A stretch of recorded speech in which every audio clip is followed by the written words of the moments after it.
યદપાંગ પરિસ્પંદે વિશ્વમેતદ્વ્યવસ્થિતં સ્વામિનારાયણો શ્રીમાન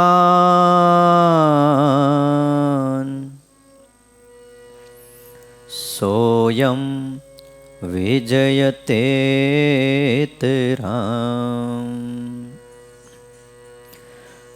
અણોરણ્યાન મહતો મહિયાન યોસો ગુહાયામ નિહિતોસ્ય જંતો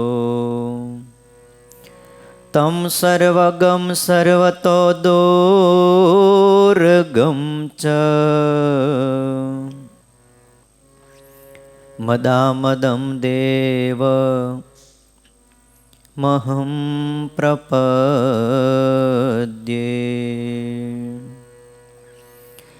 ઓમ અવતારિણે શ્રી સ્વામિનારાયણાય નમો નમઃ. ઓમ શ્રી હરિકૃષ્ણાય ઘનશ્યામાય નમો નમઃ. એકાકી વનવાસીને કઠિન તપકારિણે શ્રી નીલકંઠવર્ણિન્દ્રાય નમો નમઃ. પરાત્પરાય પુણ્યશ્રવણ કીર્તનાય શ્રી સહજાનંદ સ્વામીને શ્રી નારાયણ મુનયે નમો નમઃ. બોલો શ્રી સ્વામિનારાયણ ભગવાનની, હરે કૃષ્ણ મહારાજની, લક્ષ્મી નારાયણ દેવની, રાધારમણ દેવની, સિદ્ધેશ્વર મહાદેવની, વિઘ્ન વિનાયક દેવની, કાષ્ટભંજન દેવની જય.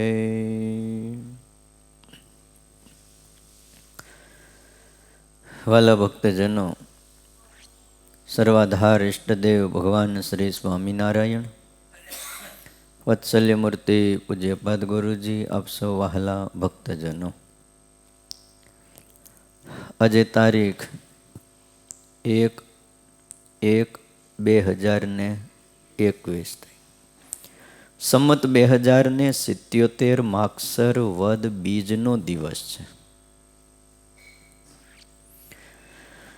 જોત જોતામાં અંગ્રેજી વર્ષ પૂરું થયું. વર્ષો જતા ક્યાં વાર લાગે છે. પવિત્ર ધનુર્માસ ચાલે છે. સ્વામિનારાયણ ભગવાને પોતાના હાથે લખેલી શિક્ષાપત્રી, જેની કથા આપણે સવારમાં સાંભળીએ છીએ. અદ્ભુત આ શિક્ષાપત્રી છે. સ્ત્રિયા ધનસ્ય વા પ્રાપ્તે સામ્રાજ્યસ્યાપી વા ક્વચિત મનુષ્યસ્ય તુ કસ્યાપી હિંસા કાર્યા ન સર્વથા.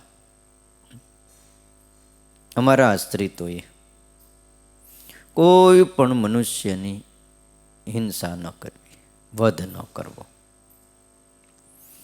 શેના માટે? તો કે સ્ત્રી માટે, ધન માટે અને રાજ માટે. આ ધરા ઉપર ઘણા રાજવીઓ થયા. એણે આ ત્રણ માટે થઈને એવા એવા મોટા યુદ્ધો ખેલ્યા. અંતે એના હાથમાં કાંઈ ન આવ્યું. જે લોકોએ આ સમાજમાં સીધી રીતે રહી અને જીવન પસાર કર્યું, ભજન કર્યું, ભક્તિ કરી, સત્સંગ કર્યો, તો એ લોકો ખાટી ગયા. સિકંદરની વાત આપણે ગઈકાલે જોઈ. શું હારે લઈ ગયો? કોઈ ઇતિહાસમાં નામ ખાલી બસ આ મારકૂટ માટે લખાણું. અને એમ કહેવાય છે કે એ એમ કહેતો હતો કે હું કોઈ દી મરીશ નહીં. એને એવો પાવર ચડી ગયો હતો કે હું મરવાનો નથી આ દુનિયામાં, હું અમર છું. અને ઘણીવાર એની માને પણ જઈને કહેતો કે માં તું ચિંતા ન કરતી, દુનિયામાં માં ઘણી છે પણ તું એવી એક ભાગ્યશાળી માં છો કે તું દીકરા વગરની નહીં થા.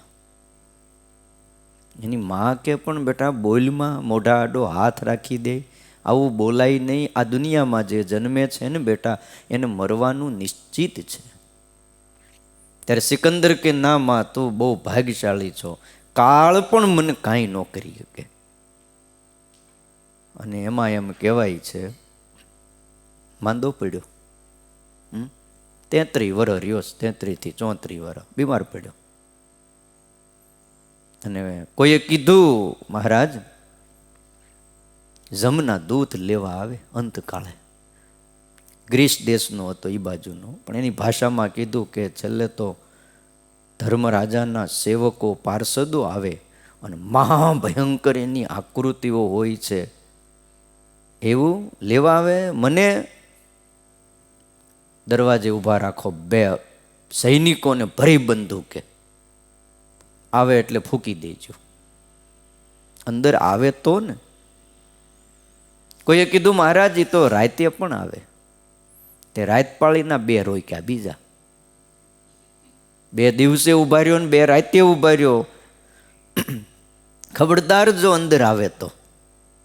અને એમ કહેવાય છે કે સૈનિકો એની રક્ષામાં હતા ને તોય સિકંદર મર્યો. ખબર નહીં ક્યારે ઓલા લઈને વૈયા ગયા. અને પછી એની કબર બનાવી. થોડા સમય પછી એની માં હાથમાં ફૂલ લઈને ત્યાં ગઈને ફૂલ મૂક્યા કબર ઉપર ને કીધું બેટા તું એમ કહેતો હતો કે આ જગતમાં તું એક એવી ભાગ્યશાળી માં છો કે પુત્ર વિનાની નહીં થા, ત્યાં થઈને. અને તેથી કબરમાંથી એવો અવાજ આવ્યો કે બેટા આ માં અહીંયા આવ્યા પછી મને ખબર પડી. જેથી રાજ સિંહાસન ઉપર હતો ને ત્યારે એમ હતું કે મારા જેવા દુનિયામાં કોઈ નહીં, હું એક જ સિકંદર છું. પણ અહીંયા આવ્યા પછી ખબર પડી કે અહીં જેટલા ફૂતા છે ને એ બધા સિકંદર જ છે. એ જ્યારે જીવતા હતા ને તે બધા સિકંદર જ હતા. શું આમાં અભિમાન કરીએ કયો? રઘુ ગયા, અજ ગયા, સાર્વભૌમ સમ્રાટ મનુ રાજા પણ વૈયા ગયા. આખી ધરતી એમની હતી અને એમના સંતાનોને માનવ કહેવાય છે. લ્યો એ કોઈ રહ્યા નહીં. આપણે કેટલુંક રહીશું કયો છે? ગમે એવા ડાયા હોય, બુદ્ધિશાળી હોય, પણ ભાઈ પણ એ એક વાત નક્કી હોય, ગમે એટલું સૈન્ય હોય, ગમે એટલી સત્તા હોય, રાજા હોય, પણ એના દીકરાને ન બચાવી શકે. એકનો એક દીકરો હોય, રાજ સત્તા હોય, હાંક વાગતી હોય, પણ દીકરાને બચાવી ન શકે અને જવાનું થાય. કેટલું મોટું સૈન્ય હોય પણ ન બચાવી શકે, કેટલા ડોક્ટરો હોય ન બચાવી શકે. પ્રજા કેટલી હોય એની? આવડું મોટું રાજ એટલે કરોડોની સંખ્યામાં પ્રજાજનો હોય, પણ કોઈ એક જણો એને ઉગારી ન શકે. મૃત્યુનો સમય આવે ને વાલા ભક્તજનો આ કાંઈ કામ નથી આવતું, તો પછી આ સ્ત્રી ધન અને રાજ્યની પ્રાપ્તિ માટે મનુષ્યને શું કામ મારવા જોઈએ? એનો વધ શું કામ કરવો જોઈએ? એટલે કોઈ કવિએ એમ કીધું કે એમે તક પાસ હોય, ઉત્તમ અભ્યાસ હોય, ખાસ સર્જન હોય, સપૂત ખાનદાન કા, કર્નલ કપ્તાલ હોય, જપ્તલ જુવાન હોય ને ફौज की कमान હોય, तोरन तूफान का, ऐसे इंजीनियर હોય, मापगिरी मेर હોય, कला 72 હોય, वाकेफ सब पुराण का, सुखद स्वभाव હોય અને દિલ દરિયાવ હોય, પિંગલ બચાવ અંત બને નહીં પ્રાણ કા. પિંગલ બચાવ અંત બને નહીં પ્રાણ કા. અંત સમય આવે ત્યારે પિંગલ કવિ એમ કહે છે કે એનો બચાવ ન થાય. ગમે એવું બધું હોય એની પાસે, કયો એમે તક પાસ હોય, બધી ડિગ્રીઓ હોય, ઉત્તમ અભ્યાસ કર્યો હોય, અત્યારે વધારે ભણી ગયા છો ને તો ઘણા એવોર્ડ લાવી અને મોટી મોટી રૂમો ભરી દે, પણ એકેય ડિગ્રી અંત સમયે કામ નથી આવતી. આ વહેલા ઉઠીને ધનુર્માસમાં કથામાં આવ્યા હોય ને તો વળી થોડું એ કામ લાગે કે ભાઈ એણે સત્સંગ કર્યો તો, ભગવાનની બે વાતો સાંભળી હતી, એ આવીને આડું ઊભું રહે, બાકી ડિગ્રીઓ કામ નથી આવતી.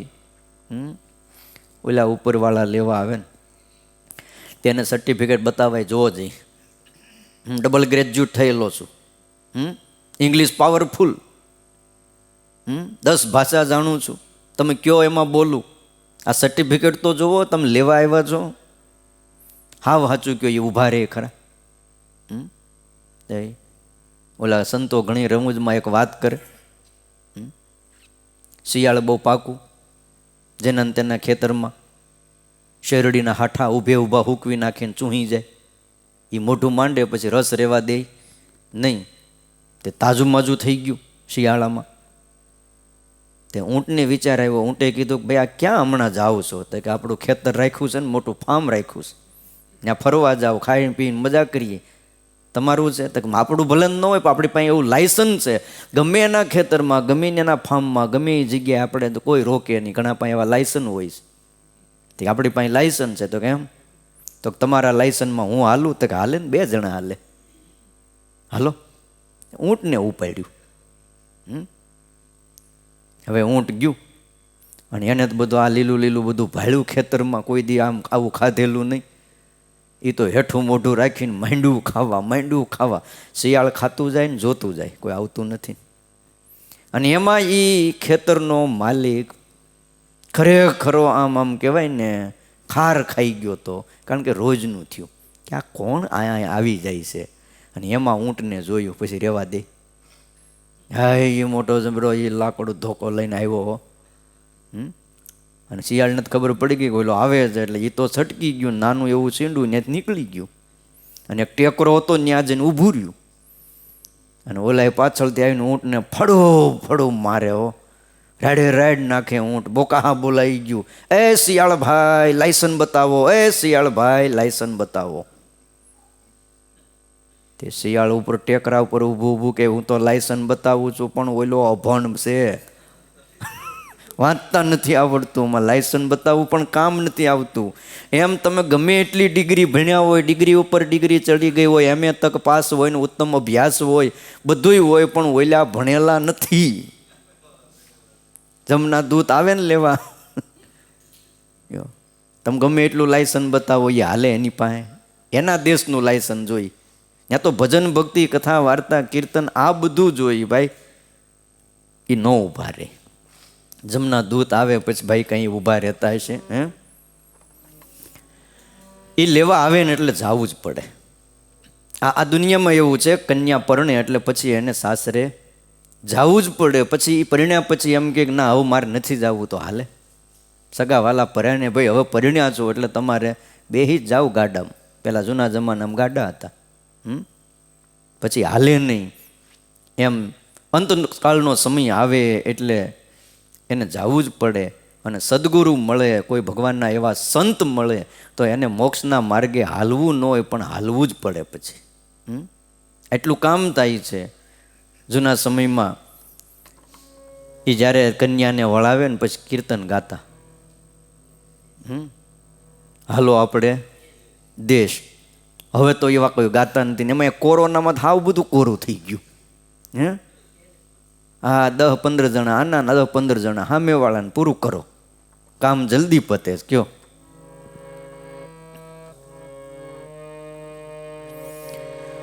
ઢોલેડા તો ઢબક્યા લાડી, હવે હાલો આપણે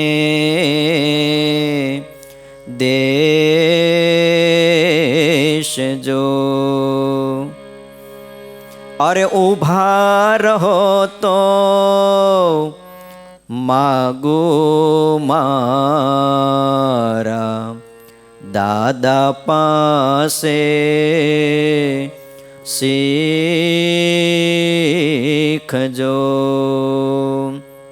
ઢોલ ઢબુકે એટલે પછી કહેવાય હાલો હવે આપણે દેશ.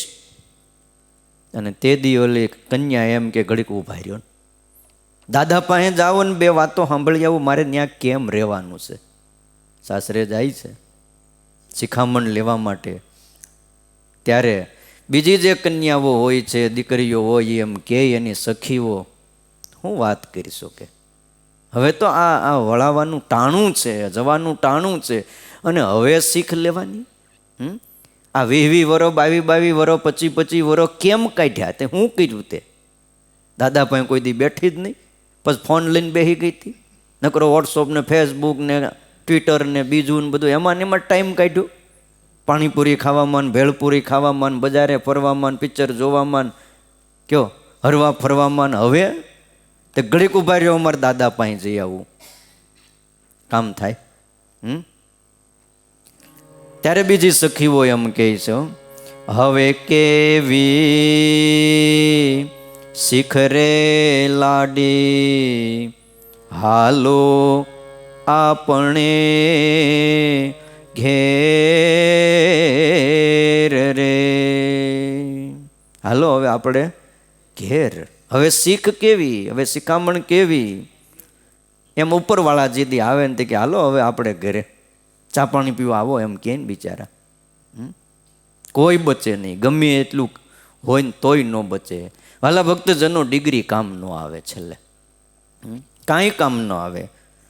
એમ લખ્યું, ખાસ સર્જન હોય, ગમે એટલો સુંદર હોય, ગમે એવો યુનિક હોય, ગમે એવી એની ચાલ હોય, આંખો પણ એવી હોય, અરે બુદ્ધિની પ્રતિભા પણ અજોડ હોય, લાખોની અંદર એક કહેવાતો હોય, અને બીજો આવો કોઈ એના જેવો ઘણા કે થયો નથી ને થવાનો પણ નથી. પણ એમ કહે છે કવિ પિંગલ, અંતે બચાવ ન થાય, એ બચે નહીં ગમે એવો હોય તોય. અને જો કોઈક હોય તો એકાદો કોઈક બેઠો હોય ને ક્યાંક તમારી સોસાયટીમાં હોય તો કહેજો. કોઈ 200 વર્ષનો માણા કદાચ ક્યાંક કોઈ ભૂલી ગયા હોય, ઓલા ઉપરવાળા લેવા ન આવ્યા હોય, અને એમનું એકાદું સેમ્પલ પડ્યું હોય તો કહેજો.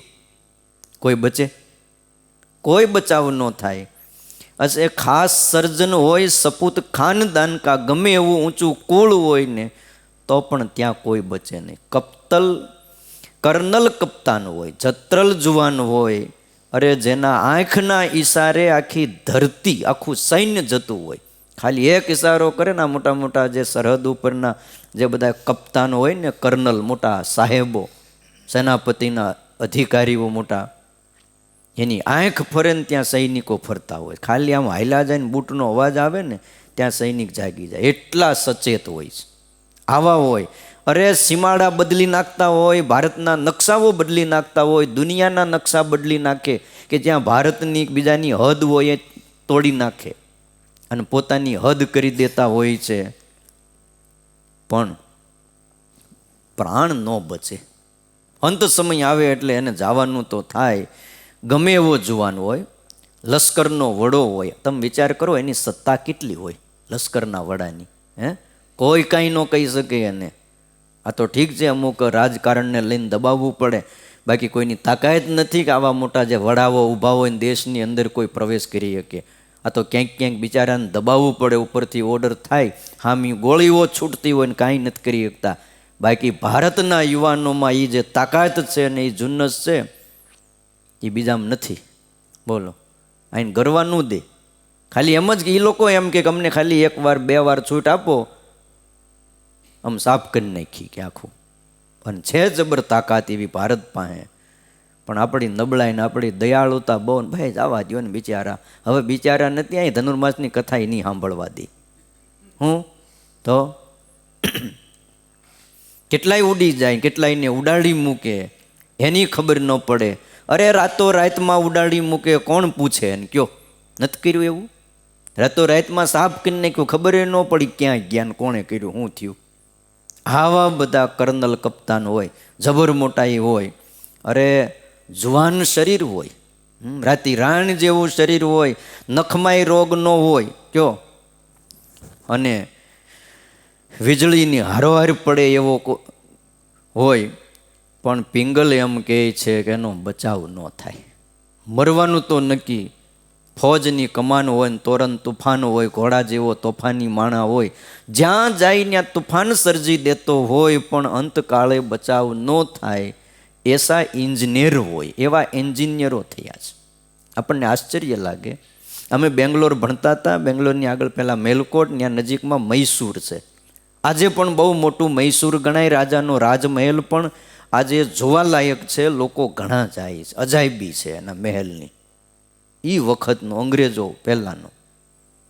અને એણે એક નદીમાં એ જમાનામાં આજથી સમજો ને 300 વર્ષ પહેલાંની વાત છે, બ્રિજ બનાવેલો. અને એ રાજવી જ્યારે મૃત્યુ પામ્યો ત્યારે કરોડો રૂપિયામાં રાજવી અંગ્રેજોએ એનું માથું માગ્યું હતું. કરોડો. મર્યા પછી એ કે અમને એનું માથું આપો, અમારે જોવું છે, સંશોધન કરવું છે કે એણે આ બનાવ્યો. ઝૂલતો પુલ પાણીમાં કોઈ પણ થાંભલા ટેકા વગર બનાવ્યો છે. બોલો. આપણે એમ કંઈક હમણાં બહુ એન્જિનિયરો થયા. હા, હમણાં એવા થયા પુલના ઉદ્ઘાટનમાં જ પુલ હેઠો પડે છે. એવા થયા અત્યારે. જે ઓપનિંગ કરવા આવ્યા હોય, ઓલા ચાંદલોય જે ન કર્યો હોય, રીબીને કાપી ન હોય, ત્યાં આગળથી હેઠો પીડ્યો હોય. અને ઓલા 200 વર્ષ થયો હજી એમનું ઝૂલતો છે. તમે વિચાર તો કરો. ત્યારે એણે શું મટીરિયલ વાપર્યું હશે અને કેવી એની બુદ્ધિ પ્રતિભા છે કે અમારે જોવું છે કે એનું મગજ કેવું છે. તમે નામ સાંભળ્યું હોય તો સુરેશ સરૈયા કરીને એક બહુ મોટા ઇન્જિનિયર થયા. બહુ જબર બુદ્ધિશાળી. મદ્રાસના કે એ મૈસૂરના હતા.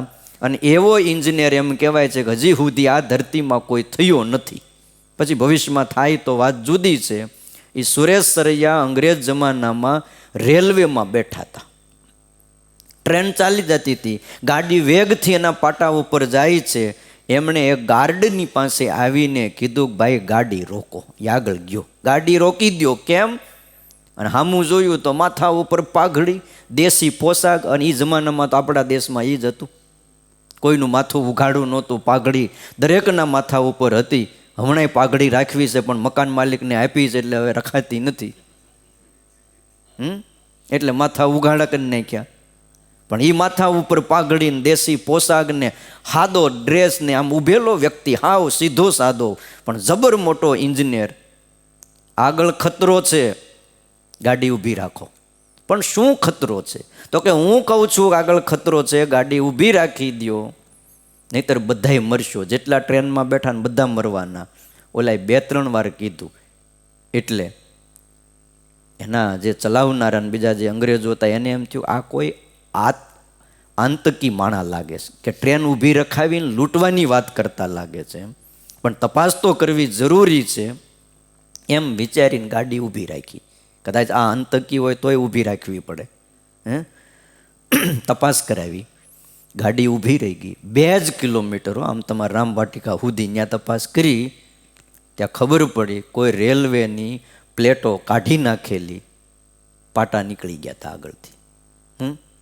ગાડી આખી ઊંધી વળી જવાની હતી. અંગ્રેજો તાજુબ થઈ ગયા. ઓહો હો. નહોતા કેમેરા, નહોતા ફોન. અને આને ખબર કેમ પડી? ટ્રેન ચાલુ હતી, આ માણસ અહીંયા છે, આને કેમ ખબર પડી કે આગળ ફિક્સ પ્લેટ નથી, આગળ પાટા ફિક્સ નથી, નીકળી ગયેલા છે? ત્યારે એણે કીધું કે હું ટ્રેનમાં બેઠો હતો ને, આ ટ્રેન ચાલી જતી હતી, ખટક ખટક ખટક ખટક, એની રિધમ બદલાઈ ગઈ. એનો જે ટોન આવતો હતો, અવાજ આવતો હતો, એ ફરી ગયો. એટલે ખબર પડી કે પાટા જો ફિટ હોય ને તો એનો રણકો જુદો હોય ને આ આગળ પાટા ખસી ગયા છે, એનો રણકો આખો અવાજ બદલાઈ ગયો. બધું માંડ્યું બોલવા. એટલે મને ખબર પડી કે આગળ કંઈક તકલીફ છે. અવાજ બદલે. વિચાર તો કરો. નહીતર અવાજ બદલાય નહીં જો પાટા નીકળ્યા ન હોય તો. કેવો એન્જિનિયર હશે? વિચાર કરો આ એન્જિનિયર કેવો હશે? આપણે ટ્રેનમાં બેઠા આપણને ખબર પડે કે આગળ પાટા નીકળી ગયા છે, અને એટલે તો આપણા પાટા નીકળી જાય છે, નથી ખબર પડતી. એટલે કેવા કેવા આ ધરતી ઉપર કવિઓ થઈ ગયા, ઋષિઓ થઈ ગયા, મોટા મોટા આર્યભટ્ટ જેવા, ભટ્ટાચાર્ય જેવા, અરે પરાશર જેવા ઋષિઓ થઈ ગયા. તમે વિચાર કરો, બેઠા બેઠા એણે કેલેન્ડરના પાના આપ્યા છે. આજે તારીખો, વાર, આ બધા આ ઋષિઓએ આપ્યું છે. બેઠા બેઠા ગણિત કરનારા. બોલો, અહીં બેઠા બેઠા ગણિત કરે આ સમયે અહીંયા સૂર્યગ્રહણ થાય, જાઓ ભારતમાં દેખાય, બીજે નહીં દેખાય, બીજે દેખાય, ભારતમાં નહીં દેખાય. પૂનમના દિવસે આટલા વાગ્યે આ સમયે આ થવાનું છે. એ બેઠા બેઠા ગણિત કરી દે છે અને આજે પણ એના ગણિતના આધારે જ બધું થાય છે. વિચાર તો કરો કેવું એનું ગણિત હશે, એનું માથું કેવું હશે. હે હરિલામૃતમાં બિહારીલાલજી મહારાજે એમ લખ્યું, પગ થેલી પર્વત પાડતા, નખ તારા નભથી ઉખાડતા. આમ લાત મારે ને તો પર્વતને ફેંકી દે. અને અહીંયા ઊભા ઊભા આકાશમાંથી જેમ આપણે કેમ ઝાડમાંથી કેરીઓ જાંબુડા ઉતારીએ, બહુ હાઈટ હોય તો, ડાળીઓ નીચી હોય તો, અને એમ આ ઊભા ઊભા આકાશમાંથી બોલો તારા ઉતારી લેતા. હિરણાક્ષન, હિરણ્યકશિપુ, રાવણ ને આ બધા આવા હતા. કયો પાટું મારે ને તો પહાડ ઉડી જાય. તમે વિચાર તો કરો, આખો કૈલાસ ઉઠાવ્યો હતો રાવણે. અને આપણે તો ખાલી શું છે, એકાદી મણની 2 મણની ઘઉંની ગુણ ઉપાડી હોય ને તે કેમ ભગત હમણાં વાંકા વાંકા હાલો છો, ટચક્યું થઈ ગયું, ટચક્યું કમરમાં. કેમ શું થયું હતું? કાંઈ નહીં, હવે ઘરે એક ગુણ પડી હતી ઘઉંની, તો મને કે આમ ના મૂકી ગયો, હું આમ મૂકવા ગયો લઈને હવારના પોરમાં. અને જેને ટચક્યું થતું હોય ને વારે વારે મારી જેમ, એને ભૂખ્યા પેટે કાંઈ ઉપાડવું નહીં. ઉપાડવું પણ એને છે ને પેલા 500 ગ્રામ શીરો ખાઈ લેવો. હા, જીમા ભૂખ્યા પેટે ઉપાડો ને એમાં થાય. તમે થોડુંક જીમાવો ને અંદર ગયું હોય ને પછી વાંધો નથી, પછી નો વાંધો આવે. પણ ભૂખ્યા પેટે જેને તકલીફ થતી હોય ને કમરની, કોઈ ગમે એમ કહે ને ભાઈ નહીં તમે એ રહેવા દો. હા, પહેલાં આપણે આ કામ કરો. એ કેવા કેવા રાક્ષસો અસુરો થયા વિચાર તો કરો. લાત મારતા જાય ને પર્વત ઉડાડતા જાય. હે અહીં ઊભા ઊભા આકાશમાંથી તારાઓ ઉતારી લે. કરી અંજલિ સિંધુ પી જતા અગસ્ત્ય ઋષિ એવા થયા. સમુદ્રને કાંઠે બેઠેલા અને આમ કરીને બોલો આમ આચમન કરી ગયા. સવારમાં પૂજામાં કેમ 3 વાર આચમન કરે, એને એક જ વાર કર્યું. આમ હાથમાં લઈને આમ કરીને આમ મોઢામાં નાખ્યો, આખો સમુદ્ર ખાલી કરી દીધો. હવે આપણે બધા ઉલેચવા ગયા હોય તો એમ લખ્યું કે ક્યાં વહી ગયા એ ખબર નહીં. આખો અરબી સમુદ્ર પી જાય એટલે અરબી સમુદ્ર તમે ક્યારેક જોયો હશે? દલપતરામ કવિની આ કવિત છે કે એનો પત્તો નથી. આવા બધા ઇજનેર હોય, કલા 72 હોય, બધુંય હોય, પણ છતાંય કોઈ બચે નહીં. કલા 72 હોય, બધી પ્રકારની કળા હોય જેટલી આ ધરતી ઉપર છે ને. રસોઈની કળા, શાસ્ત્રની કળા, સંગીતની કળા, ગાયનની કળા, નૃત્યની કળા હોય છે, બધુંય હોય છે. નિષ્કુળાનંદ સ્વામીએ ભક્ત ચિંતામણીમાં એવું લખ્યું, કરે વાતોને તોડે બ્રહ્માંડ, તોય ન ટળે જમ દંડ. એવી એવી આ દુનિયામાં વાતો કરનારા પણ છે, આમ બ્રહ્માંડ તોડી નાખે. આપણે તો શું કરીએ કે એવા લોકો આ દુનિયામાં પડ્યા છે માથાઓ. બોલો બોલે રાખે, બોલે રાખે. એક ભાઈ ગિનીસ બુકમાં નામ લખાવા કેટલા દી બોલ્યા? અઠવાડિયું બોલ્યા કંઈક. 72 કલાક એટલે કેટલા દિવસ થાય? એક ધારો 72 કલાક રાતે સુવાનું નહીં, બેહવાનું નહીં, પેશાબ પાણી કરવા જવાનું નહીં. 72 કલાક લગાતાર. પાછી ખાલી બોલવાનું એટલે મન ફાવે એમ નહીં, વિષય ઉપર વાતો કરવાની ઊભા ઊભા. અને 72 કલાક એ વ્યક્તિ બોલ્યો, સામે માણસો બદલાયા કરે, બધા ગોઠવી દીધા એના સંબંધીને, બધા ઓલા ગિનીસ બુકવાળા બધા મોટા મોટા સાહેબોને આવીને બેસી ગયા હતા. આપણે અહીં સુરતમાં જ કર્યું હતું, સુરત ગુરુકુળમાં જેનો પ્રોગ્રામ ગોઠવ્યો હતો. અને એ વ્યક્તિ 72 કલાક બોલ્યો એક ધારો. બોલો, પ્રવચન ચાલુ ને ચાલુ. વિચાર કરો કેટલા દી થયા? 3 દિવસ ને 3 રાત ઊભા જ રહેવું. એટલે જમવાનું નહીં, હુવાનું નહીં, પેશાબ પાણી કરવા જવાનું નહીં. કેટલો કંટ્રોલ કર્યો હોય છે એને. બધી પ્રેક્ટિસ કરી હોય પહેલાં એક રૂમમાં બેહીને તઈ થાય. પણ છેલ્લે ગિનીસ બુકમાં નામ લખાવ્યું ખરું, એને રેકોર્ડ તોડ્યો. આવા પણ આ દુનિયામાં હોય. પણ એમ લખ્યું છે બધાય સદગુણો હોય. આપણે સજ્જનને બહુ માન આપીએ છીએ, પણ સજ્જનતાની સાથે જો એની અંદર હરિભક્તિ હોય, ભગવાનનું ભજન હોય, કથા વાર્તા સત્સંગ કરતો હોય, ભગવાનના શરણી ગયો હોય, તો એ જગ જીતી જાય.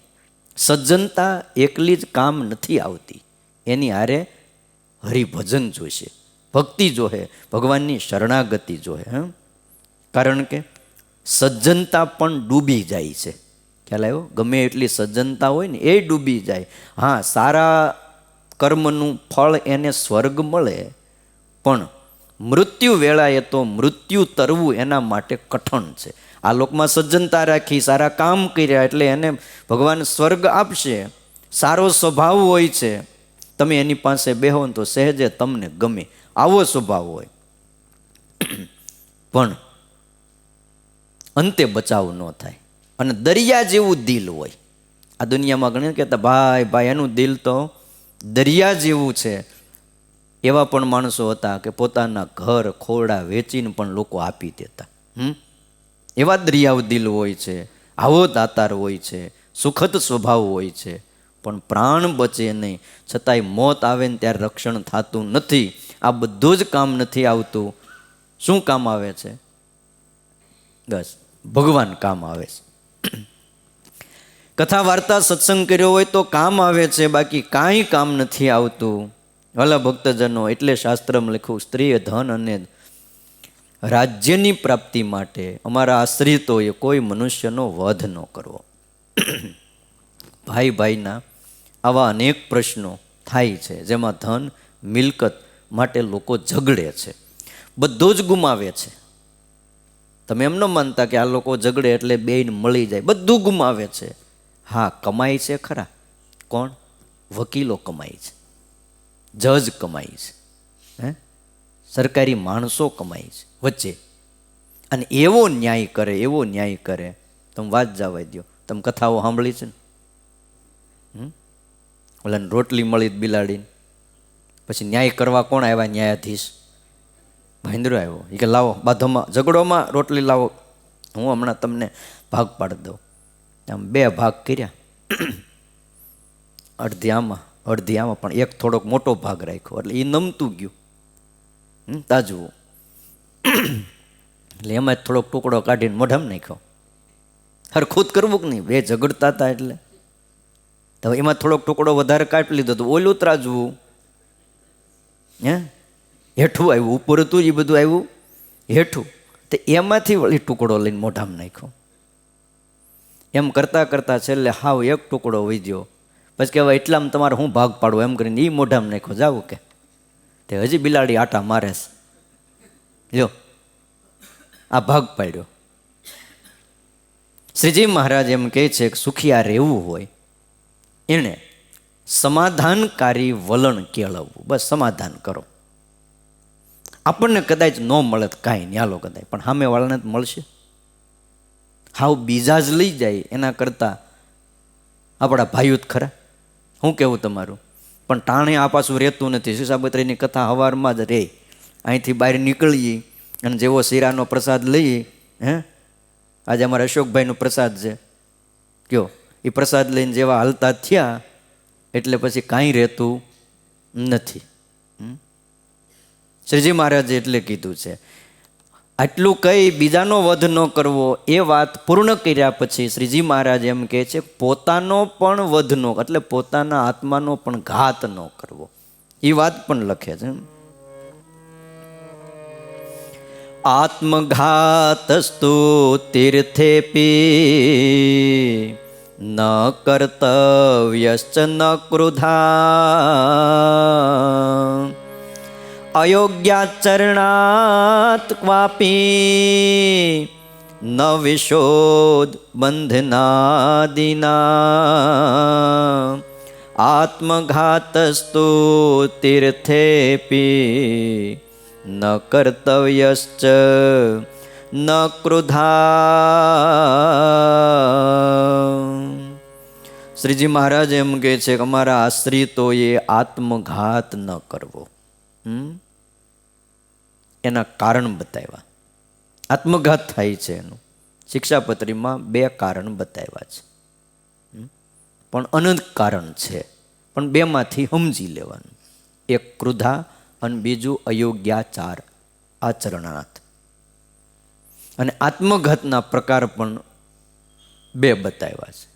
વિષ, ઝેર પીવું અને ગળા ફાંસો ખાવો. પણ એમાંથી સમજી લેવું પછી જે રીતે મરાતું હોય. અગ્નિ સ્નાન પણ આવે છે. ક્રોધથી કે અયોગ્ય આચરણથી. અમારા આશ્રિતોએ ક્યારેય પણ આત્મઘાત ન કરવો. ઝેર ખાઈને, ગળો ટૂંપો ખાઈને, કૂવામાં પડીને પણ આત્મહત્યા ન કરવી. આ શ્લોકની વ્યાખ્યા કરતા સતાનંદ સ્વામી એવું સમજાવે છે કે જેમ બીજા મનુષ્યના શરીરનો વધ કરવો નહીં, એ જ રીતે પોતાના શરીરનો પણ વધ ન કરવો. તીર્થમાં જઈને જો મરે તો એનું કલ્યાણ થાય, એનું સારું થાય, આવું લોકો માનતા. ક્યાંક ક્યાંક આવી વાતો પણ બહુ પ્રવર્તી ગઈ. હવે તમે વિચાર કરો, તીર્થમાં મરવાથી મોક્ષ થઈ જતો હોય તો અંત વખતે બધાય તીર્થમાં જઈને ન મરે, બધાય મોક્ષ ભાગી થઈ જાય. પણ આવું કાંઈ થતું નથી. સતાનંદ સ્વામી જઈને કહે છે કે તીર્થમાં જઈને પણ જે મરવું તે મહા અધમ પાપ છે. તીર્થમાં જઈને મરવાથી મોક્ષ નથી થતો, પણ તીર્થમાં જઈને જો ભગવત સ્મરણ કરો, સત્સંગ કરો, ત્યાં જઈને તીર્થમાં સ્નાન કરો તો કલ્યાણ થાય. તમને આ મરી જાવ તો કલ્યાણ ન થાય. શરીર ત્યાગવાથી નહીં, પણ તીર્થમાં જઈને શરીર ત્યાગવા વિશે કોઈ શાસ્ત્રમાં વાક્યો આવતા હોય ને કદાચ ક્યાંક, તો એ સતયુગ પરત્વે હતા. આવું સમજવું, કળિયુગમાં નહીં. કાશીમાં કરવત મુકાવતા અને એવું કહેતા કે ત્યાં જઈને તમે માથું શિવજી ઉપર ચડાવી દો, ત્યાં ઉપર એમ છે લોબીનું, વચ્ચે ઉપરથી માથું કાપે એટલે સીધું ઉપરથી નીચે આવે શિવજી ઉપર. અને કહેવાય કમળ પૂજા ખાધી. શિવજીને કમળ, આ સહસ્ત્ર દળનું કમળ છે માથા ઉપર, હું તમે વાત કરો. હા, એ ચડાવી દીધું, પણ એનાથી મોક્ષ નથી થતો. તુચ્છ સ્વર્ગાધિકની સુખની પ્રાપ્તિ માટે સમગ્ર પુરુષાર્થને દેનારો એવો આ મનુષ્ય દેહ, એનો વધ ન કરવો. મનુષ્ય દેહથી ભગવાનની ભક્તિ થાય છે અને ભક્તિ વડે મોક્ષ થાય છે. માથું દેવાથી નહીં. માથું દેવું એટલે ભગવાન માટે આ જીવન યા હોમ કરી દેવું. ભક્તિ વડે સ્વર્ગની પ્રાપ્તિ થાય, મોક્ષની પ્રાપ્તિ થાય છે. જો શરીરનો નાશ કરવાથી પ્રાપ્તિ થતી હોય ને તો બધા આ જ કરે, પણ એવું નથી. શાસ્ત્રમાં આત્મઘાતનો વાલા ભક્તજનો નિષેધ કર્યો છે. કેટલીક વાર માણસો સ્વભાવને વશ થઈને આત્મઘાત કરે છે, એનો પણ નિષેધ કર્યો છે. અને આત્મઘાત ક્રોધથી પણ થાય છે. માણસમાં જ્યારે ક્રોધ વ્યાપી જાય છે ને, ત્યારે એ માણસ એટલો બધો વિકળ થઈ જાય, એટલો બધો વિકળ થઈ જાય, એને પણ ખબર ન રહે કે મારે આ કરાય કે ન કરાય. અને એ વખતે એમ કહેવાય છે કે વિવેકનું ભાન જતું રહે છે. તેથી વિવેકની ગેરહાજરી હોય છે, સજાગતા હોતી નથી. અને એક ક્ષણ એટલી ભયંકર અંધકારમય હોય છે એના માટે કે આત્મઘાત કરનારો કાંઈ પણ વિચારી શકતો નથી કે મારું શું થાય, હું વયો જઈશ કે અધવચ્ચે રહી જઈશ. એ દવા પીનારાને ખબર ને ઘણા અધવચ્ચે રહી જાય, નો મરે નો જીવે, એની દશા તો એવી બુરી થાય એની વાત જવા દો. પણ અંધકાર વ્યાપી જાય છે, દ્રષ્ટિમાં અંધકાર આવી જાય, અને અંધકારમાં એ આત્મઘાત કરી બેસે છે. સ્વામિનારાયણ ભગવાનનો અભિપ્રાય એવો છે, ક્રોધ આવે ને ત્યારે ધીરજ રાખવી, વિવેક રાખવો, વિવેકે કરીને ક્રોધને દૂર કરવો. ગળો ટૂંપો ખાઈને, ઝેર ખાઈને, કૂવે પડીને કોઈ રીતે આત્મઘાત ન કરવો. જો વળી લોક લજ્જાથી પણ આત્મઘાત ન કરવો, એ ના પાડે છે. પોતાથી બહુ ભયંકર એવું અયોગ્ય આચરણ થઈ ગયું. સર્વ મનુષ્ય એમનો ફિટકાર કરતા હોય, તિરસ્કાર કરતા હોય, આમ રસ્તે નીકળો તો એ કરડી નજરે જોતા હોય. અરે સમાજમાં ક્યાંય મોઢું દેખાડાય એવું ન રહ્યું હોય તો દૂર દેશમાં ચાલ્યા જવું, પ્રાયશ્ચિત કરવું, ભજન કરવું, પણ આત્મઘાત કરવો નહીં. આત્મઘાતના નિમિત્ત જેમ એક ક્રોધ છે, બીજું અયોગ્ય આચરણ છે, એ જ રીતે નિષ્ફળતા પણ આત્મઘાતનું કારણ બને છે. આ સમાજમાં આપણને દેખાય છે. ઘણા માણસોએ કંઈક નક્કી કર્યું હોય ને પછી એમાં નિષ્ફળ જાય ને એટલે એ જીવન ટૂંકાવી દે છે. મહારાષ્ટ્રની અંદર એમ કહેવાય છે, ઘણા વર્ષો થઈ ગયા, સાને કરીને ગુરુજી થઈ ગયા. એનો આખો સંપ્રદાય ચાલતો હતો, પંથ હાલતો હતો. લોકો એના ચીંધેલા માર્ગે હાલતા હતા, હજારો લોકો. સમાજ સુધારણા માટે એણે પણ લીધું કે મારે સમાજને સુધારવો છે, અને એ પણમાં એ નિષ્ફળ ગયા. અહીંયા ભગવાન આવે ને તો એ માપે કરીને જઈશ, આખો સમાજ સુધરી જઈશ. તે આણે એવું પણ લીધું એ કે સમાજ સુધારી જ દેવો છે. પણ એમાં સફળ ન થયા અને એમ કહેવાય છે કે ગુરુજીએ જ આત્મહત્યા કરી. આ કોને કહેવા જવું કયો? એના માર્ગે હજારો લોકો હાલતા હતા અને એ નિષ્ફળ ગયા, મૃત્યુ સ્વીકારી લીધું. સુરતનો એક છોકરો કોલેજના છેલ્લા વર્ષમાં અભ્યાસ કરતો હતો, આપણે નામ ન દેવાય, 1 માર્ક ખાલી માટે થઈને બીજો નંબર આવ્યો. 1 જ માર્ક ઓછો આવ્યો. પેપરમાં બીજાનું નામ છપાણું, છેલ્લું વર્ષ કોલેજનું, અને આને થઈ ગયું કે ઓહો 1 માર્ક ઓછો આવ્યો. એટલે પણ બીજાને કેટલા 10 ઓછા આવ્યા, અમુકને તો અડધા જ આવ્યા છે. એનું જો ને, અમુકને તો વિચારાને ધક્કો મારીને પાસ કે 35 પૂરા નથી આવ્યા, અને તારે વિચાર તો કરે 98 માર્ક આવ્યા. કે નહીં, મારે 99 જ લાવવાના હતા, 1 માર્ક કેમ ઓછો આવ્યો? અને એ કોલેજિયન છોકરો, યુવાન, હારા ઘરનો, બધી રીતે સુખી, અને બોલો એણે તાપીમાં પડીને આત્મહત્યા કરી 1 માર્ક માટે થઈ. તમે શું કહો આને? નિષ્ફળ જાય છે માણસો, આત્મહત્યા કરી લે છે. શ્રીજી મહારાજ કહે છે કે આવું ન કરવું. આત્મહત્યાનું એક કારણ, ત્રીજું કારણ એવું છે કે ગરીબાઈ અને બેકારથી કંટાળીને પણ લોકો આત્મહત્યા કરે છે. તમે આજના સમયમાં જુઓ, આ ધરતી ઉપર બેકારી બહુ વધે, ઠીક છે, આ તો કંટ્રોલ થઈ ગયું બધું, બાકી આમનું લાંબુ હાલ્યું હોય ને બેકારી વધી જાય, શું થાય કયો? તમે સાંભળતા જશો ને, ફલાણા હીરા શું કહેવાય રત્ન કલાકારે બેકારીથી, ગરીબાઈથી કંટાળી અને આત્મહત્યા કરી લીધી, દવા પી લીધી. કયો? સુરતની અંદર જ. કારણ કે આપણે સુરતમાં રહી, બીજાની વાત આપણે શું કામ અમદાવાદવાળાની, મુંબઈવાળાની કરીએ.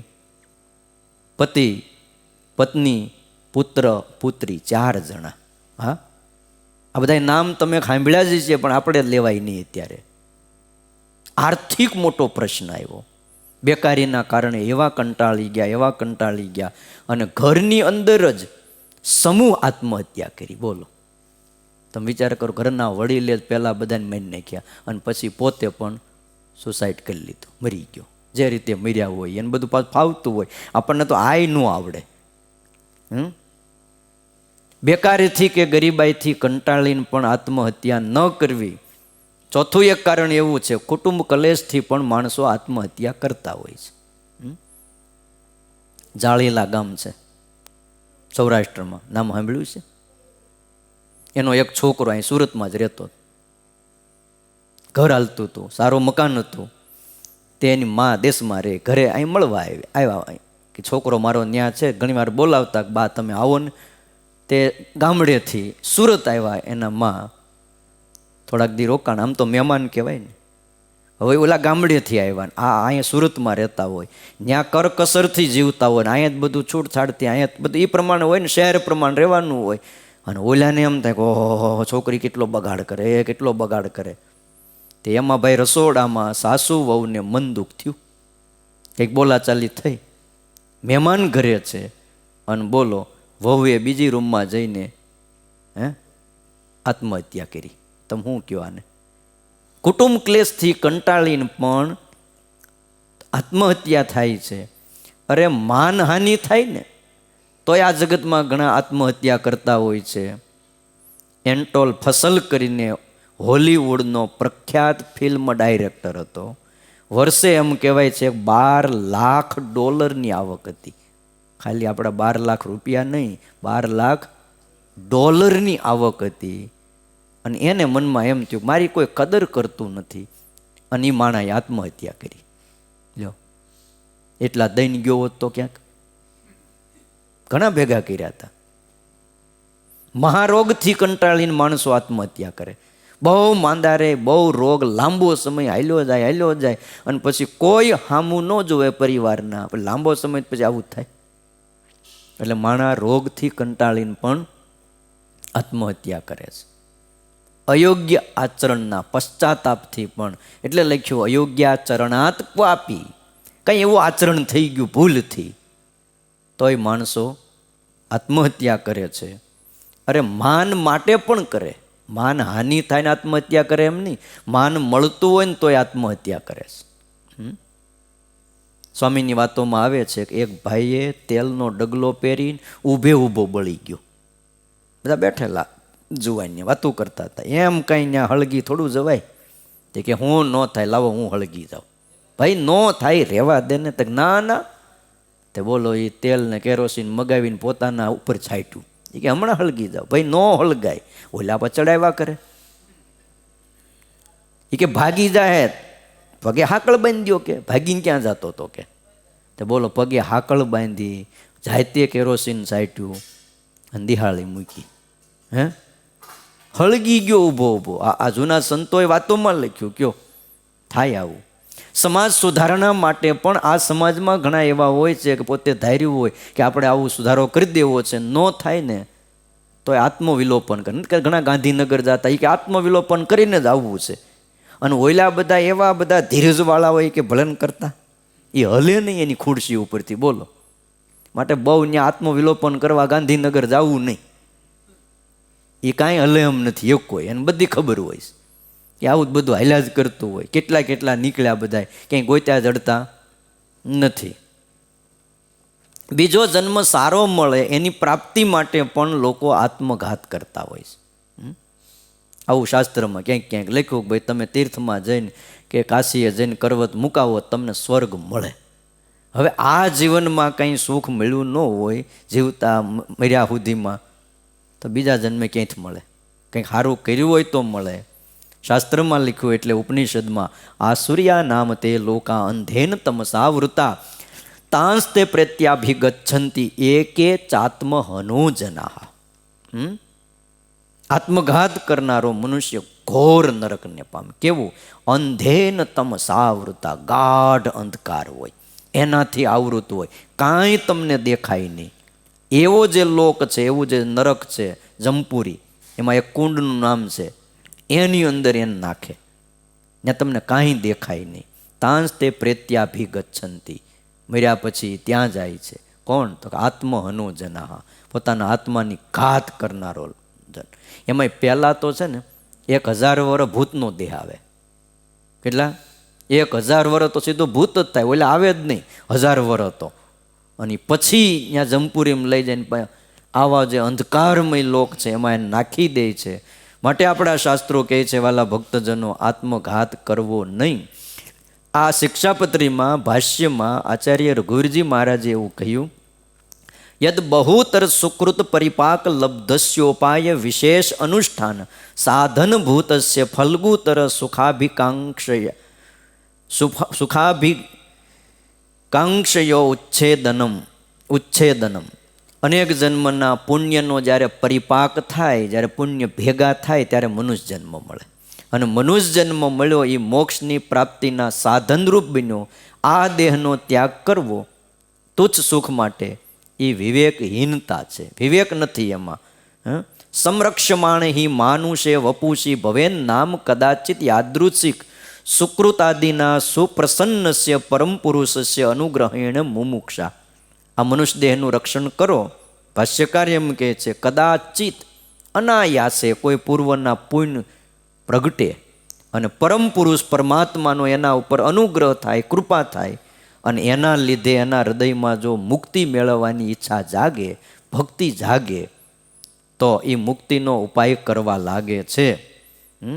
તયાચ તદ ઉપાય અનુષ્ઠાને પ્રવૃત્તિ તતશ્ચ પરમ પુરુષાર્થ લાભ. તો એની અંદર એની પ્રવૃત્તિ થાય મોક્ષ મેળવવાની, અને એને મોક્ષની પ્રાપ્તિ થાય છે. તસ્માદ અલ્પ ફલ અભિકાંક્ષાયામ વરમ ઉપાયાંતર અનુષ્ઠાનમ વિના આત્મોઘાતમ.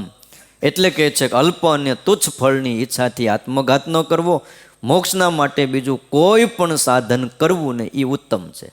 મરીને મોક્ષ મેળવવો એવી વાત નથી. અલ્પે નિમિત્તે આત્મત્યાગ કોદ્રવ કણિકાર્થમ નિધિ ત્યાગ ઇવ અત્યંત અનુચિત ઇતિ ભાવ. થોડા સુખ માટે આત્મઘાત કરવો એ કેવો છે? તો કોદરીની કણકી મેળવવા માટે. કોદરી આવે હલકું થાય ને, પહેલાં આવતું, હજી ક્યાંક ક્યાંક મળતું હોય છે, પણ ખાવ તો કાંઈ એટલો બધો સ્વાદ ન આવે. તમે જો એનો શીરો બનાવ્યો હોય ને તોય તમને એમ થાય કે હેનો બનાવ્યો છે. કોદરાની કણકી માટે મહાનિધિનો ત્યાગ કરવો એ અત્યંત અયોગ્ય ગણાય. એમ શાસ્ત્રો એમ કહે છે કે સ્વર્ગ સુખની ઈચ્છા માટે પણ જો આવું કરવામાં આવે તો એ અત્યંત તુચ્છ છે. અને સ્વર્ગ સુખની ઈચ્છાવાળાએ આયુષ પૂરું થયા પહેલાં મરણ ન સ્વીકારવું. આયુષ પૂરી થઈ જાય પછી વાંધો નહીં. હા, માંદા પડી એટલે ભલે હવે જે થવું હોય થાય, એમ નહીં. દવા લેવાની, વ્યવસ્થિત ટ્રીટમેન્ટ કરવાની, વચ્ચે મરી જવું એવું કોઈ કહેતા નથી. હા, આત્મઘાતથી બચવું એમ આપણા શાસ્ત્રો કહે છે.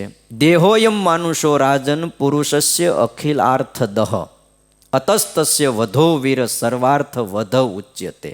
આ મનુષ્યનો દેહ શાસ્ત્રો એમ કહે છે તમામ પુરુષાર્થને દેનારો છે. ગાય પૂજનીય કહેવાય, પણ એને ધનુર્માસમાં સવારે કથા સાંભળવા આવવું એને એમ લાગે ભક્તિ જાગે, અને એને એમ થાય કે મારે અહીંયા આવીને બેહવું છે, ને બે ચાર આવીને તમારી મોર બેસી જાય. હે, શું થાય મને કયો છે? એમાં ઊંટભાઈની ઈચ્છા જાગી હોય તો અહીંયા એક તો જગ્યા થોડી હોય, અને એ મોર આવીને બે જાય લાંબુ ડોકું કરીને વાહે આપણે બેઠા હોય, કાંઈ ન દેખાય.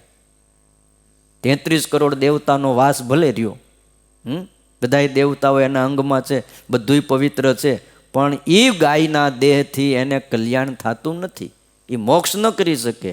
ગમે એવો નીચ દેહ મળ્યો હોય, પણ મનુષ્ય દેહ જો મળ્યો હોય ને તો એનાથી એનું કલ્યાણ થાય છે. અને કેટલાય ભક્તો થઈ ગયા છે નિમ્ન કોટીમાં જન્મા, તોય મહાન મહાન ભક્તો થયા છે. કયો જીવન નરહ ભદ્રાણી શતાની પશ્યંતી. જીવતો માણા કાંઈક ભાળે એમ કહેવાય છે. જીવતો માણા કાંઈક સારું જોઈ શકે, નિષ્ફળતાથી હારી ન જવું. આ તમને એ વાત કહેતો કે ભાઈ માણસ નિષ્ફળ ગયો અને તરત બસ હવે આપણે મરી જવું, હારવું નહીં. સ્વામિનારાયણ ભગવાન એવું કહેતા કે મનુષ્ય દેહ કરીને ન થાય એવું શું છે? નિત્ય અભ્યાસ રાખીને કરે તો થાય. કૂવાના કાંઠા ઉપર કાળ મીઠ પથ્થર હોય છે, કાચી હુતરની દોરી હોય છે, એનાથી બહેનો પાણી સિંચતા હોય છે, પણ નિત્ય પાણી સિંચવે કરીને કાળમીઠ પથ્થરમાં કાળે કરીને કાપા પડી જાય છે. એટલે નિષ્ફળ જાય ધંધામાં, બીજે ત્રીજે ક્યાંય પણ હિંમત ન હારવી. અરે ઘણા ઘણા લગ્નમાં નિષ્ફળ જાય ને તો એમાં હિંમત હારી જાય, મારે ભાઈ જોતું તેવું ન મળ્યું, અને બોલો માણા મરી જાય. એટલે ભાઈ તું જીવતો રહેશ તો બીજું મળશે, મૂંઝાશો શું કામ? પણ સ્વામી રામતીર્થનું નામ તમે સાંભળ્યું હશે, બહુ સમર્થ સંત થઈ ગયા, પણ જ્યારે ગૃહસ્થાશ્રમમાં હતા, ભણતા હતા, બહુ ભણેલા હતા, અભ્યાસુ, BA તક એણે અભ્યાસ કરેલો. અને એમ કહેવાય છે કે BAમાં એ નાપાસ થયા હતા, BAની પરીક્ષામાં. પણ પછી અંદરનો આત્મા જાગ્યો, ફરીને મહેનત કરી, પરીક્ષામાં પેપર આવ્યું. 1 વર્ષ ઘરે બેસીને મહેનત કરી, અને એમાં પેપરમાં લખ્યું હતું 13માંથી કોઈ પણ 9 પ્રશ્નનો ઉત્તર આપો. પેપર હતું છેલ્લું, 13માંથી 9 પ્રશ્નનો ઉત્તર આપો. સ્વામી રામતીર્થે 13 પ્રશ્નના જવાબ લખી નાખ્યા, અને પછી નીચે લખ્યું કોઈ પણ 9 તપાસો. કોઈ પણ 9 તપાસી લ્યો. એટલે બોલાય એમ લખેલું 13માંથી 9 લખો, 9નો જ ઉત્તર આપો. પણ રામતીર્થે પછી 13 પ્રશ્નના જવાબ લખ્યા, અને પછી કાઉન્સમાં છેલ્લે નોંધ લખી દીધી 13માંથી કોઈ પણ 9 તપાસો, જાઓ. અને પહેલા નંબરે પાસ થયા. નિષ્ફળ ગયા તો શું થઈ ગયું? એકવાર નિષ્ફળ થાય માણા, પણ પછી જો જાગી જાય તો એનું કામ થઈ જાય. તમને ખ્યાલ હોય તો આ દુનિયામાં કપડાં સીવાનું યંત્ર શોધનાર હોવ કરીને એક વ્યક્તિ હતો, વિદેશી માણસ. 10 વાર ધંધામાં આ માણસ નિષ્ફળ ગયો. પત્ની ભાગી ગઈ, અને નિષ્ફળ જાણો એટલે પછી ઘરે બધું મંડે તૂટવા. હો, આ ધંધો ભાંગે એટલે પછી એવું નથી બીજા બધા ટેકો આપે, એ મંડે ભાગવા. પત્ની ભાગી ગઈ. 10 વાર માણસ ધંધામાં નિષ્ફળ ગયો હોય ને, પછી ઓલા કેમ રે મન કયો? ખાવાના માંડ્યા સાચા પડવા, આપઘાત કરવાનો વિચાર આવ્યો, મરી જ જવું છે. તે ત્યાં તો બીજું શું મળે? દરિયા કિનારે આવ્યો, દરિયા છે, ખારું પાણી, કાંઠ તો બરફનો પ્રદેશ. તે દરિયા કિનારે આવ્યો, આમ બેઠો. તે વહાણો બધા આવતા હતા, વહાણ કાંઠે ઊભેલું. તે મોજાથી વહાણને ઊંચું નીચું થતું જોયું, આમ થાય, હલેસા મારે ને આમ. બેઠો બેઠો વિચારે, અને ખબર નહીં બોલો એને ઝબકારો થયો વહાણમાંથી. એ કે આમ થાય છે, અને એવો ઝબકારો થયો. અને એમ કહેવાય છે ફક્ત 4 જ દિવસમાં એણે ઊંધી હોયની શોધ કરી.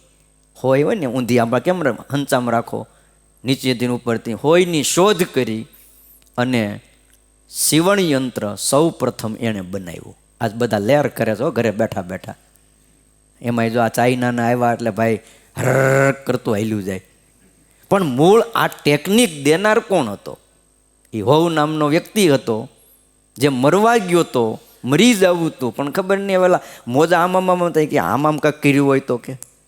અને એમાંથી બોલો એણે સીવણ યંત્ર આખું બનાવી નાખ્યું. અત્યારે તો કેવા કેવા બધા મોટા મોટા મશીનો, એમ્બ્રોઇડરી, આ પણ એ મૂળ કંઈક કોઈક દિશા બતાવનાર પણ જોઈને. માટે મૂંઝાવવું નહીં, સત્સંગ કરવો, નિષ્ફળતા મળે. શિક્ષાપત્રીમાં સ્વામિનારાયણ ભગવાન આપણને લખીને ગયા છે, ભગવાનના મોટા સંતના આપણા પર આશીર્વાદ છે. આ સંસાર છે ને પરિવર્તનશીલ છે, અહીંયા જે જન્મે બધાને મરવાનું છે. ખ્યાલ આવ્યો? એક સમય એવો હતો કે અડધી રાતે ભગવાન કૃષ્ણને મથુરાની જેલમાંથી ભગાડવામાં આવ્યા હતા. એક સમય એવો હતો.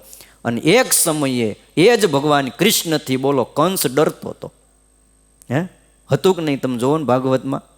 એક સમયે ભગવાન કૃષ્ણએ કંસને રણ મેદાનમાં પછાડી દીધા. એક સમયે અર્જુને મહાભારતનું યુદ્ધ જીત્યું. પણ એક સમય એવો હતો કાબાઓએ અર્જુનને લૂંટી લીધો. એક સમયે રાવણને 10 માથા મળ્યા હતા, 10 માથાવાળો કહેવાતો. અને એક સમયે 10 માથા રણ મેદાનમાં પડ્યા હતા, લંકાના મેદાનમાં પડ્યા હતા.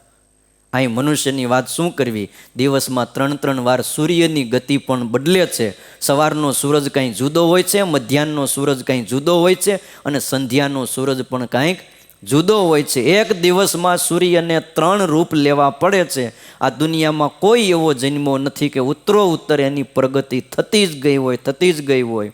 ભાઈ, ઉતાર અને ચઢાણ દરેકના જીવનમાં આવતા હોય છે. પણ સ્વામિનારાયણ ભગવાનના આપણે સત્સંગી છીએ, આપણને આદેશ કર્યો છે કે ઉતાર ચઢાણ આવે પણ અમારા આશ્રિતોએ આત્મઘાત કરવો નહીં. થાય જીવનમાં પતન. ક્યારેક જિંદગી ઊંચાણ ઉપર જાય છે તો ક્યારેક જિંદગી નીચાણ ઉપર પણ જાય છે. પણ બેય રીતે રહેતા શીખવું જોઈએ. સૂર્ય ઉદય થયો છે તો અસ્ત થશે. એક સમયે પાંડવોના મસ્તક ઉપર હોના હીરા માણેકના મુગટો રહેતા હતા, અને એક સમય એ જ પાંડવો દર જંગલમાં ભટકતા હતા. હતો ને સમય? નહોતો? 5 પાંડવોની હારે દ્રૌપદી, બધાને આમ શું કહેવાય, સંન્યાસ લઈ લેવો પડ્યો હતો, વેશ બદલી નાખવા પડ્યા હતા. આ જોમ છે, પણ કાલ શરીરમાં જોમ પણ નહીં રહે. આજ તમે 2 જણાને ઉપાડીને લઈ આવો છો, કાલ તમને ઉપાડીને લઈ જવા પડશે. ઘરે જવું હોય, મંદિરે આવવું હોય ને તોય કોક લઈને આવે ને તો અવાહે, એવો સમય આવી જાય. માટે વાલા ભક્તજનો, રસ્તા ઉપર પડેલો પથ્થર લોકોની ઠોકર ખાતો હોય, પથ્થરની પણ જો કિસ્મત બદલે છે તો એ પ્રભુની પ્રતિમા બની જાય છે, અને એ પ્રતિષ્ઠિત થઈને પૂજનીય બની જાય છે. ઉતાર અને ચઢાણ જીવનમાં આવ્યા જ કરવાના, પણ આનંદમાં રહેવું, ભગવાન ભજવા. કોઈ પતંગ એવી નથી કે આકાશમાં ગઈ હોય અને પછી નીચી ન આવી. હમણાં પતંગ આવે છે 15 દી પછી, 14મી જાન્યુઆરીએ. તમે જોજો, કોઈ પતંગ એવી નથી કે ઉપર જાય ને પછી નીચી ન આવે. એમાં અમુક પતંગ એવી હોય સ્થિર જ ન થાય, આમથી આમ ગુફળિયા માર્યા જ કરે. પછી ગામડામાં શું કરે? પૂછડું બાંધી દે. હા, એમ જોવાય બહુ ગુફળિયા મારતા પછી પૂછડું બાંધી દેવું. સમજાય ને તમને? એમાં પછી ગુફળિયા મારતો બંધ, પછી સ્થિર થઈ જાય. આપણને લા સરસ હો, પૌણાવી દ્યો ને એટલે ગુફળિયા મારતો બંધ થઈ જાય. પણ કોઈ એવી પતંગ નથી કે આકાશમાં ગયા પછી નીચી ન આવે. એમ જીવનમાં કોઈ ઊંચાઈએ પહોંચ્યા પછી કોઈ પણ એવો વ્યક્તિ નથી કે જે નીચો ન આવ્યો હોય.